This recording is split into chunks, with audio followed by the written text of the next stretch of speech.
Hi everyone. তো আজকে আমি একটা করব পার্সেল আনবক্সিং। তো প্রথমেই আমি আপনাদেরকে এটা দেখাই, এত বড় একটা পার্সেল এসেছে আমার।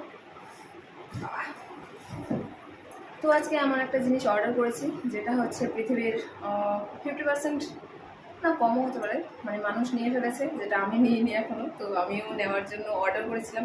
তো ফাইনালি জিনিসটা চলে এসছে। তো চলেন কি অর্ডার করেছি তো আনবক্সিং করা যাবে।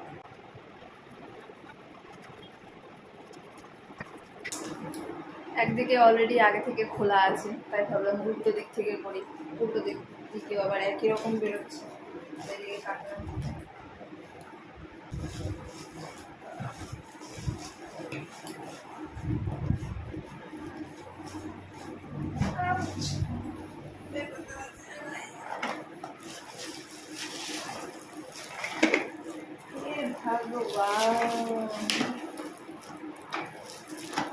তো এই যে দেখতেই পেয়ে গেছেন, অলরেডি বুঝে গেছেন হয়তো। সো গাইজ, তো আমি আগে জিনিসটা পুরো বের করে সেট করে নিই, কারণ আমার মনের মধ্যে কালারটা একটু মিসম্যাচ চলে এসছে। তার মধ্যে এক্সপেকটেশনস একটু বেশি ছিল, তার তুলনায় কোয়ালিটি কম।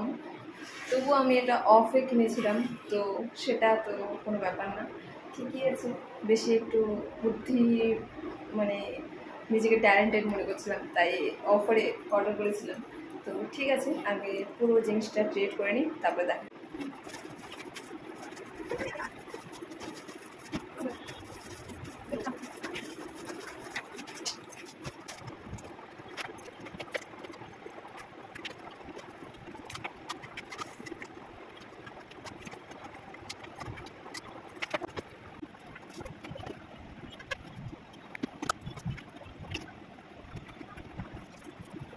সো গাইজ, তো ফাইনালি হচ্ছে আমি পুরো একদম রেডি করে দিয়েছি। তো হচ্ছে প্রথমে একটু মনটা খারাপ খারাপ লাগছিল যে কালারটা ঠিক আমি যেটা অর্ডার করেছিলাম সেটা আসেনি। প্রায় আমি এরকম কন্টিনিউ হয়, আমি যে কোনো জিনিস অর্ডার করলে কালার ম্যাচিং হয় না, তো কোনো ব্যাপার না। কিন্তু অফারে ছিল, আমি অর্ডার করেছিলাম, আর দোকানেও রেট শুনেছিলাম, ওই হিসেবে জিনিসটা ভালো এসছে, অনেক ভালো এসছে। আমি রেটটা বলছি না, অনেকটাই কমে। দোকানে যা শুনেছিলাম, এমনি যা রেট ফ্লিপকার্টে দেখছিলাম তার থেকে অনেকটা কমে পেয়েছি। তো চলেন আপনাদের দেখাই। So this is final look. তো বেসিক্যালি হচ্ছে বেশিরভাগটাই আমি যেগুলো দেখছিলাম সেটাতে হচ্ছে 5টা করে থাকছিল বক্স, তো এখানে কিন্তু 6টা রয়েছে, এই যে দেখতে পাচ্ছেন।